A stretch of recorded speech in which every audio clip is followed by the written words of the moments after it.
Hi, Happy Cabby. So I came across your video about your deconversion story, and I felt compelled to share my own story. So I wrote some notes that I wouldn't get. I'm new at this. And I feel like there are a lot of atheists on YouTube who don't really care to share their story, and I can definitely understand why, because it's definitely very personal, and for a lot of people it's a very painful story, and maybe they don't want to show any sort of vulnerability, and they don't want to admit that they used to be that person that they talk about really bad now in their videos. So I guess I'll start with my upbringing. I grew up in a Christian home. My parents belonged to the Church of God. It's a Wesleyan holiness group. They're evangelicals.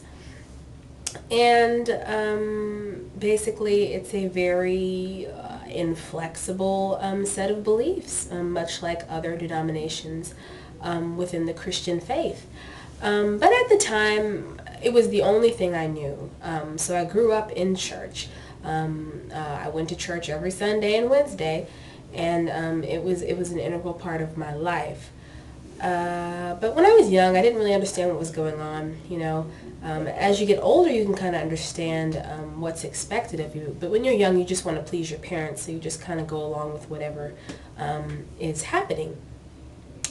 So as I got older and I went to school, I noticed that when I evangelized, it kind of socially isolated me because people don't take too kindly to you telling them what to do with their lives and also telling them that they're going to burn in hell.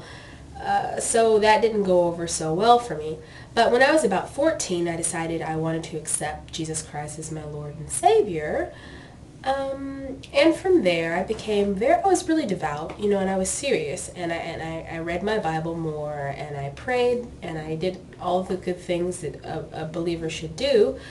But then, as I got older, I started to question more and more because I was exposed to a lot of different belief systems. Like a lot of my friends were atheist or Buddhist or, some other faith.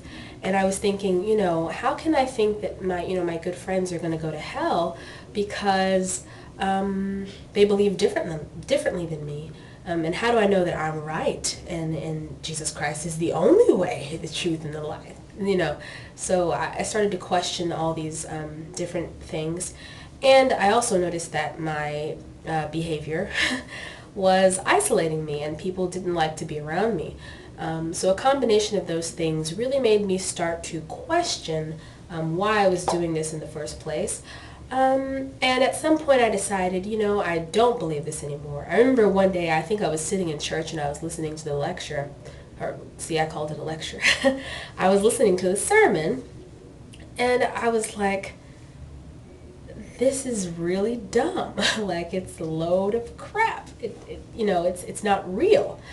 And I think from that point on I decided, well, this is not what I believe any longer. I'm not sure, what direction to go in from there, but I know that I'm definitely not a Christian anymore. And I stopped going to church, and I felt a great amount of guilt about that initially, because I think there's a lot of emotional attachment to our religions, and it's very hard for us to give it up, especially for me, because literally from the time I was born I was exposed to this, faith. I made it through, and in a way I do feel liberated and free, and like a weight is lifted off of my shoulder, because I really just want to know the truth. Before I was very concerned with always doing what was right and always doing what God wanted me to do, but now that I don't believe in that, I really just want to know what the truth is, and I want to make the best decisions for my life. And now that I'm no longer, being controlled, I guess voluntarily, by a higher power, I can make decisions for my own life. And I realize how important it is that I make these decisions, because I've got, 30 more years on this earth, if I'm fortunate. It's allowed me to look at life in a whole new way.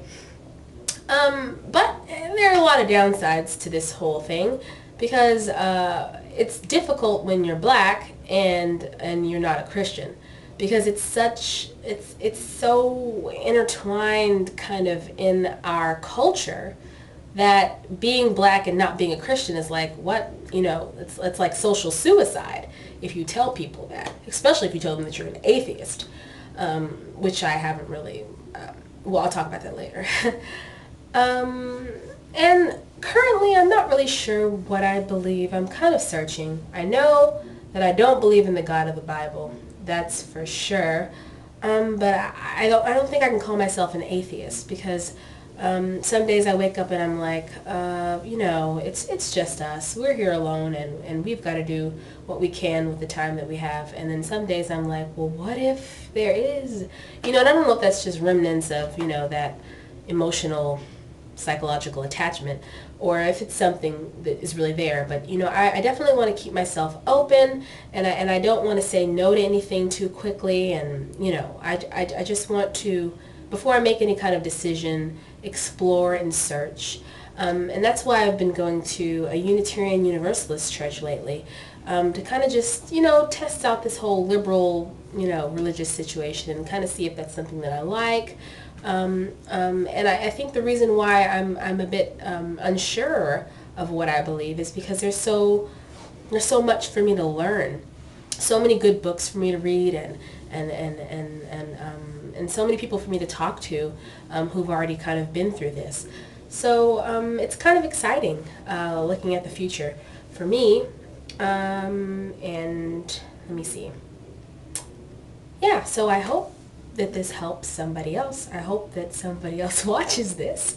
And yeah, so thank you for your time. Bye-bye.